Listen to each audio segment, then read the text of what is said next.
Hello students, welcome to EPG Patsala. I am Dr. Prasanna Kumar Patra from Utkal University, Bhubaneswar.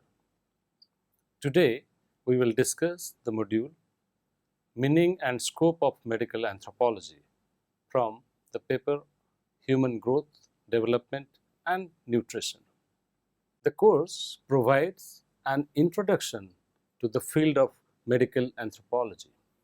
It includes the application of different forms of social and cultural analysis of the study of health, illness, and healing.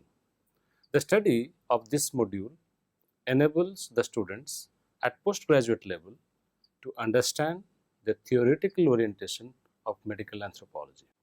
Medical anthropology is a subfield of anthropology that draws upon social, cultural, biological, and linguistic anthropology to better understand those factors which influence health and well-being.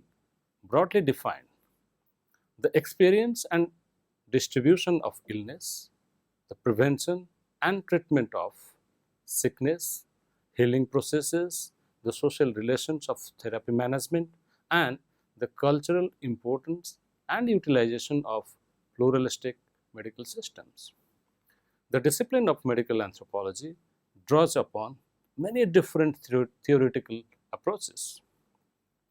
It is as attractive to popular health culture as bioscientific epidemiology, and the social construction of knowledge and politics of science as scientific discovery and hypothesis testing. Medical anthropologists examine how the health of individuals, larger social formations, and the environment are affected by interrelationships between humans and other species, cultural norms and social institutions, micro and macro politics, and forces of globalization as each of these affects local worlds. Medical anthropology examines how health and well-being are socially and culturally constituted in comparative and transnational contexts and the ways in which culture influences the experience of illness, the practice of medicine, and the process of healing for the individual and community.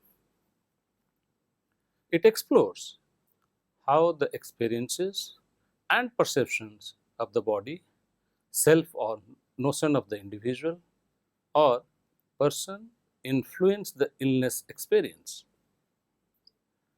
It is also concerned with how cultural values and practices dynamically shape and are themselves shaped by biomedical research and practice and the non-Western medicines and healing traditions.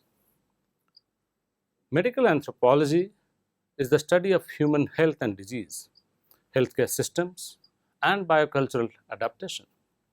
The discipline draws upon four fields of anthropology to analyze and compare the health of regional populations and of ethnic and cultural enclaves, both prehistoric and contemporary.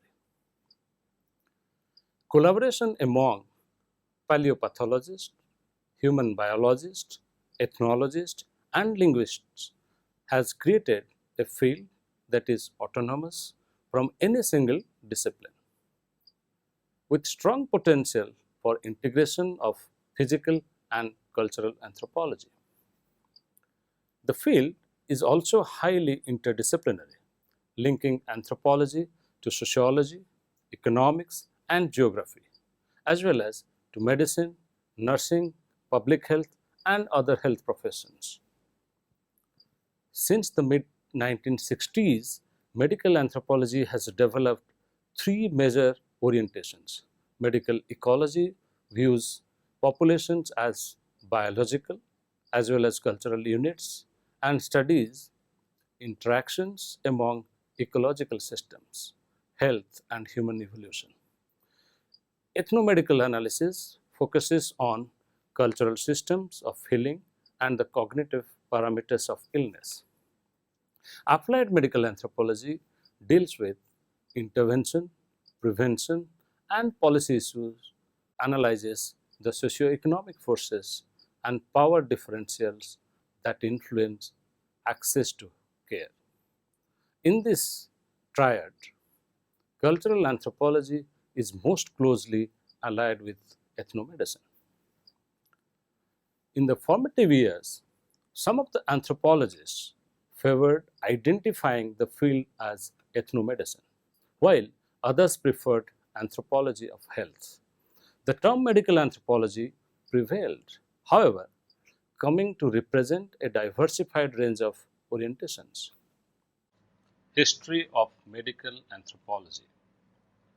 George M. Foster and Barbara Galton Anderson in 1978 traced the development of medical anthropology to four distinct sources: the interest of early physical anthropologists in human evolution and adaptation, ethnographic interest in primitive medicine, studies of psychiatric phenomena in the culture and personality school, and anthropological work in international health. W. H. R. Rivers, in 1924, a physician, is considered the first ethnologist of non-Western medical practices. Early theoretical work by F. E. Clements in 1932 and E. H. Achternetz also attempted to systematize primitive medical beliefs and practices. Paralleling theory development were early applications of anthropological principles to health problems. Since the 1940s, anthropologists have helped healthcare providers to understand cultural differences in health behaviors, as shown in Benjamin D. Pop's edited volume Health, Culture and Community, Case Studies of Public Relations to Health Programs, published in 1955. That was one of the first medical anthropology texts. William Caudle, 1953, was the first to identify the field, followed by review articles by Stephen Polgar, 1962, and by Norman Scotch of 1963. Academics, applied scientists, and clinicians enthusiastically worked in the 1960s to organize the emerging social science in medicine movements at national meetings of the American Anthropological Association, its AAA, and the Society for Applied Anthropology, SAA. Caudle, Polgar, and Scotch were among the most active, as were Hazel Widman, Arthur Rubel, Dorothy Letton, Clifford Burnett, Marvin Opler, Marion Pearsall, Donald Kennedy, Benjamin Paul, and Charles Leslie.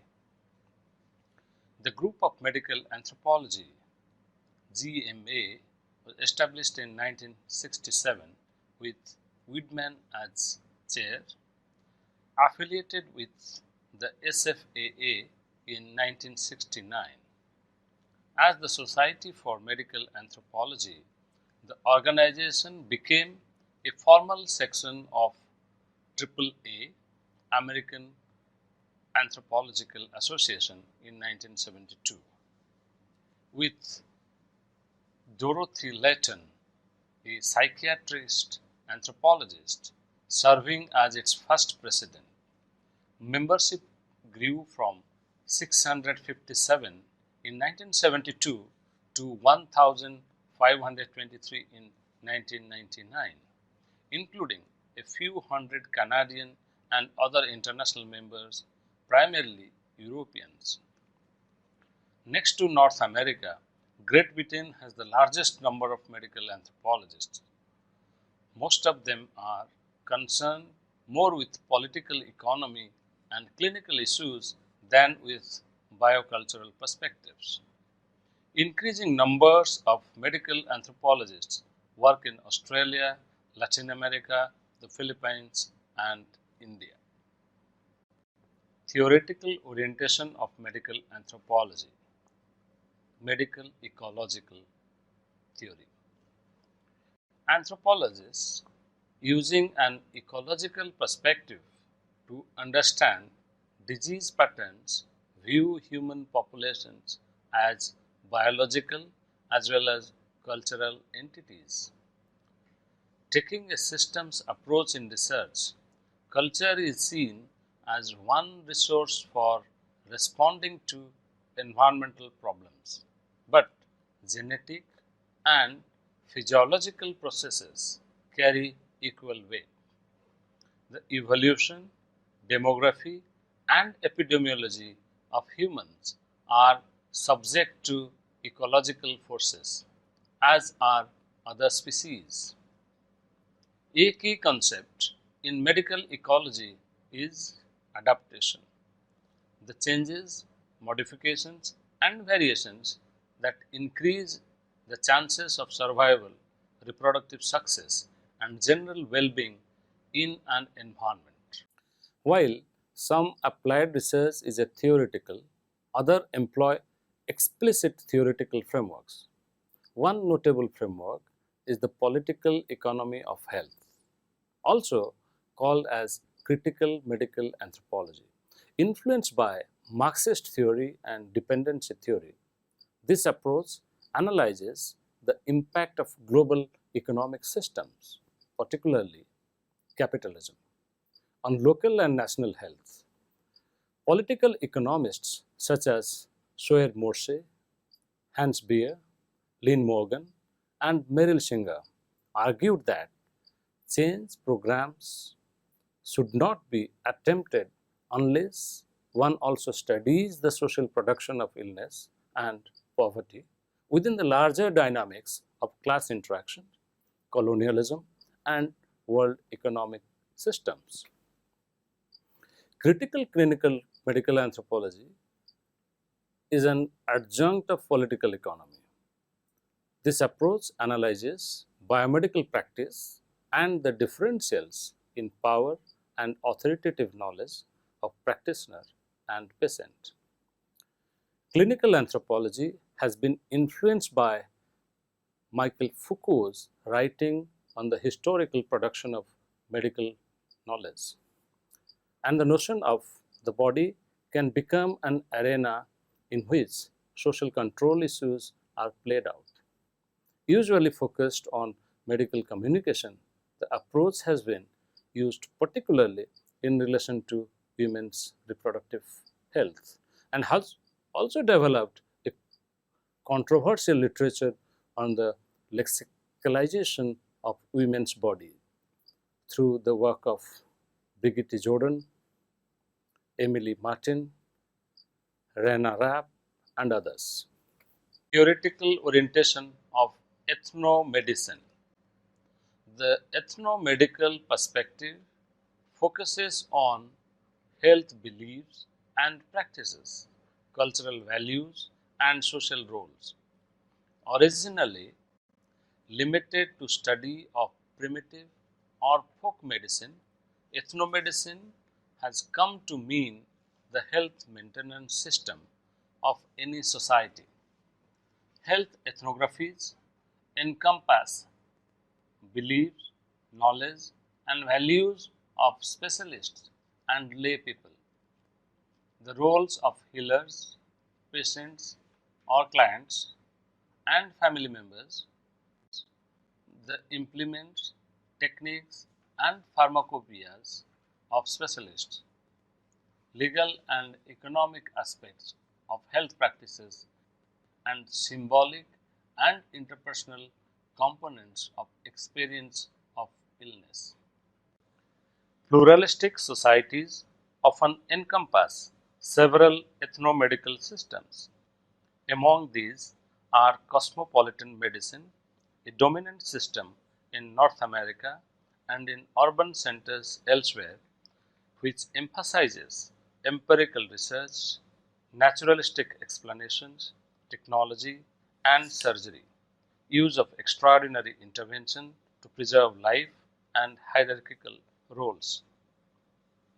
Humoral medicine, derived from ancient Greek medicine, emphasizes that health reflects balance among bodily humors and their intrinsic qualities.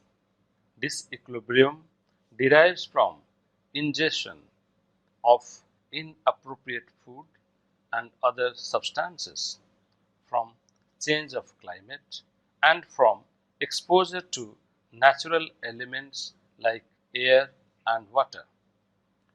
Therapy involves restoring equilibrium through applying or ingesting remedies opposite to the state of the body. Humoral medicine coexists with other systems in Latin America, the Middle East, Malaysia, Indonesia, and the Philippines.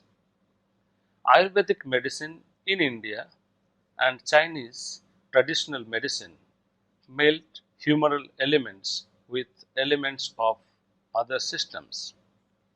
A key concept in ethnomedicine is explanatory model, introduced by Arthur Kleinman 1980. Explanatory model or EMS are notions about the causes of illness, diagnostic criteria, and treatment options. In a clinical encounter, the EMS held by practitioners, patients, and family often differs. The ensuing communication and negotiation of decisions for managing illness led to cultural construction of illness to the extent that disparity among EMS continues because of cultural, ethnic, or class differences. Communication remains problematic.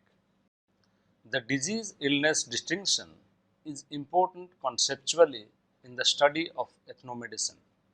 Disease, defined clinically as a deviation from medical norms, is considered to be a Western biomedical category and not universal.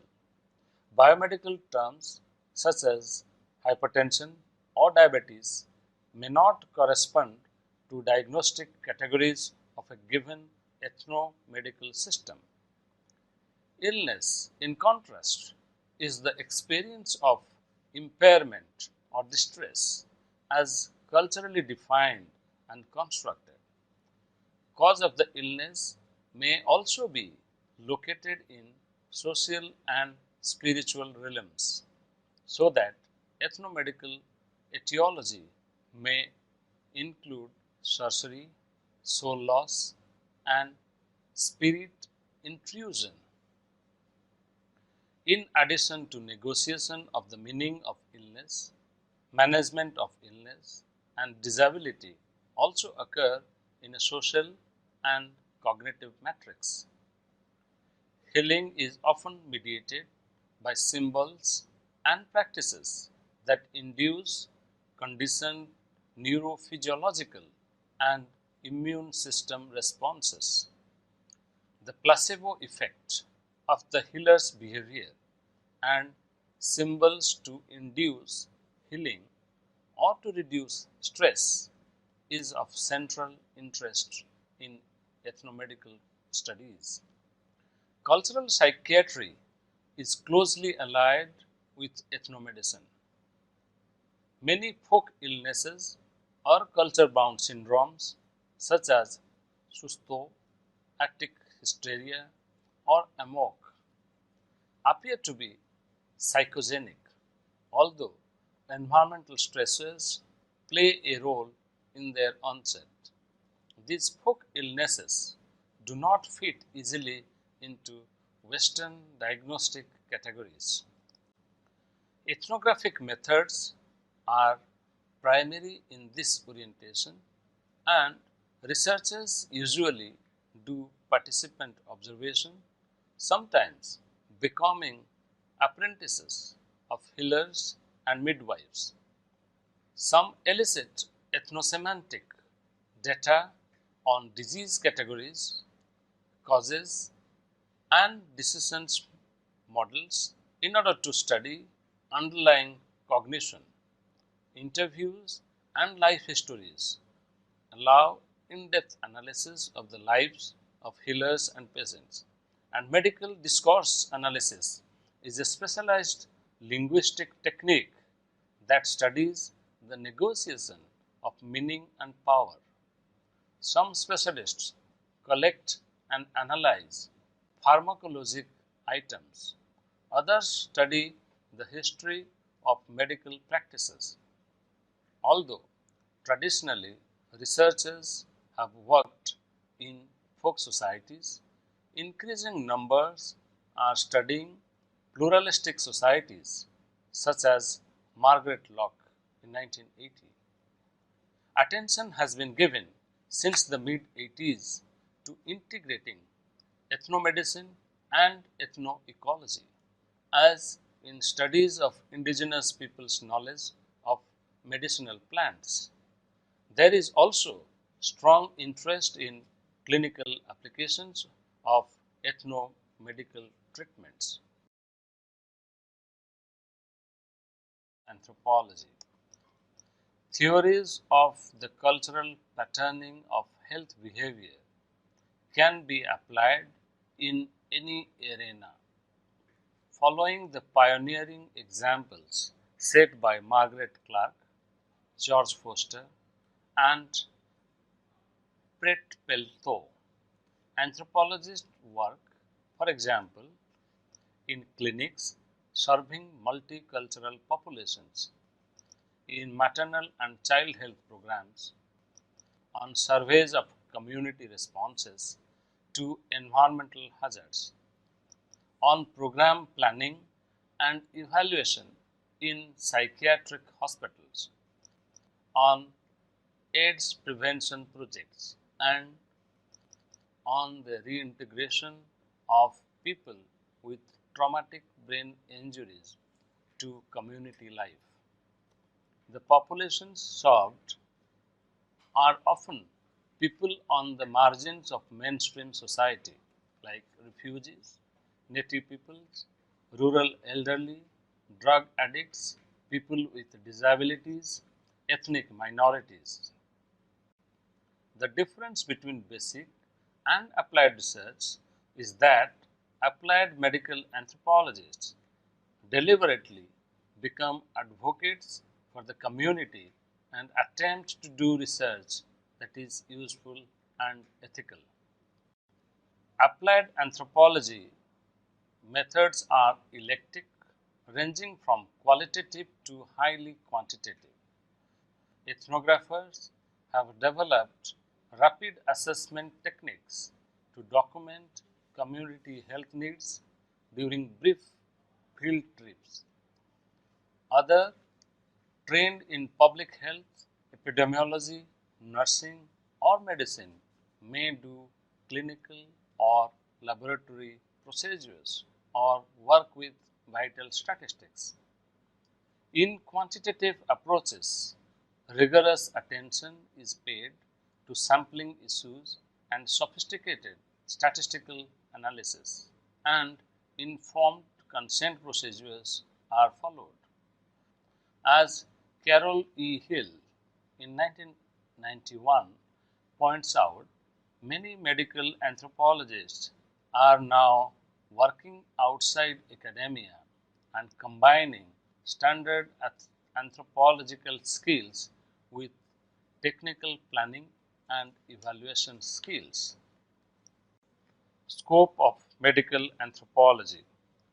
Currently, research in medical anthropology is one of the main growth areas in the field of anthropology as a whole, and important processes of internal specialization are taking place. For this reason, Any agenda is always debatable. In general, we may consider the following 6 basic fields. 1. The development of systems of medical knowledge and medical care. Second, the patient-physician relationship. Third, the integration of alternative medical systems in culturally diverse environments. Fourth, the interaction of social, environmental, and biological factors which influence health and illness both in the individual and the community as a whole. Fifth, the critical analysis of interaction between psychiatric services and migrant populations, that is, critical ethnopsychiatry. And the sixth, the impact of biomedicine and biomedical technologies in non-Western settings. Employment has been plentiful in medical anthropology, especially from 1967 through the 1980s. Departments of preventive medicine, social psychiatry, pediatrics, nursing, schools of public health, and public health service were employing social scientists, and training programs were also being established.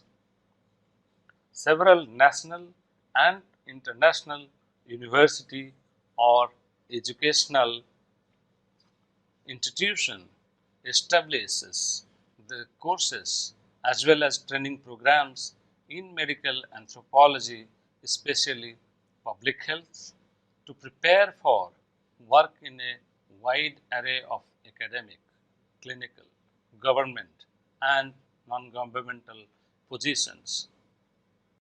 Major area of study for medical anthropologists are: 1.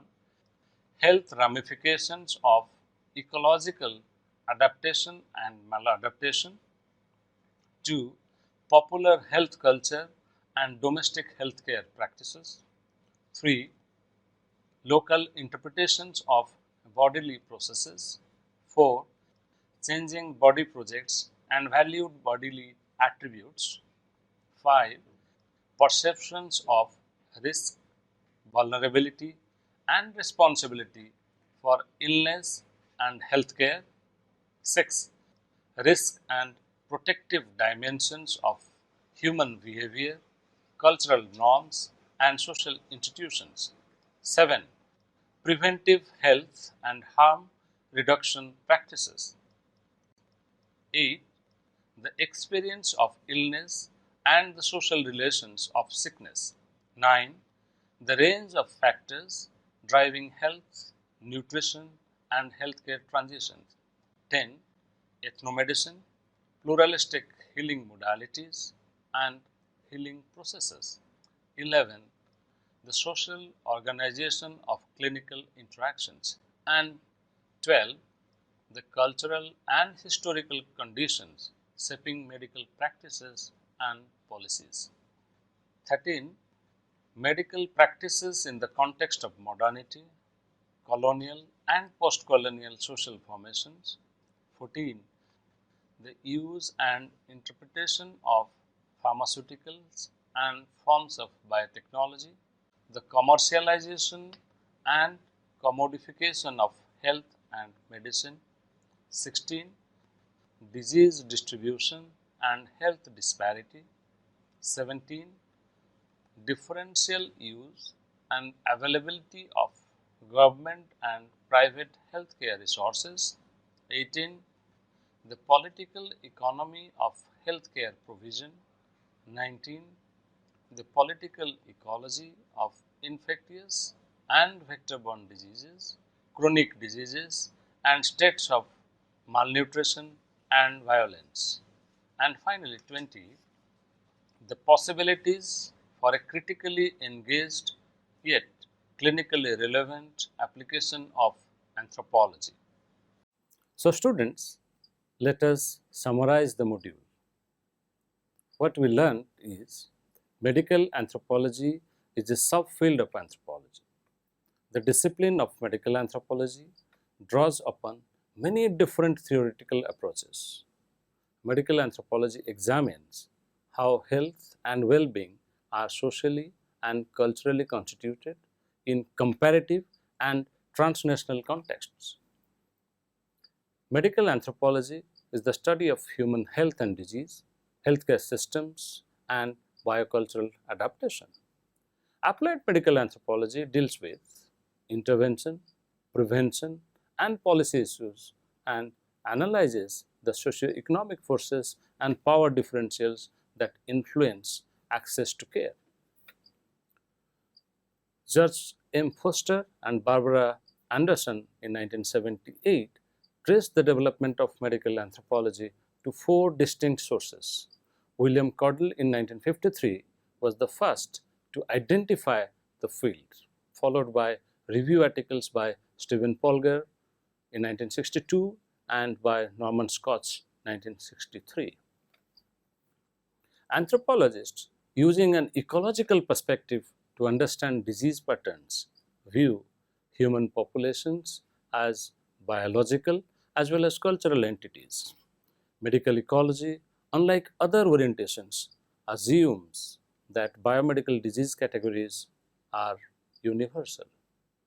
The ethnomedical perspective focuses on health beliefs and practices, cultural values, and social roles. A key concept in ethnomedicine is explanatory model, introduced by Arthur Kleinman in 1980. The disease-illness distinction is important conceptually in the study of ethnomedicine. Cultural psychiatry is closely allied with ethnomedicine. Theories of the cultural patterning of health behavior can be applied in any arena.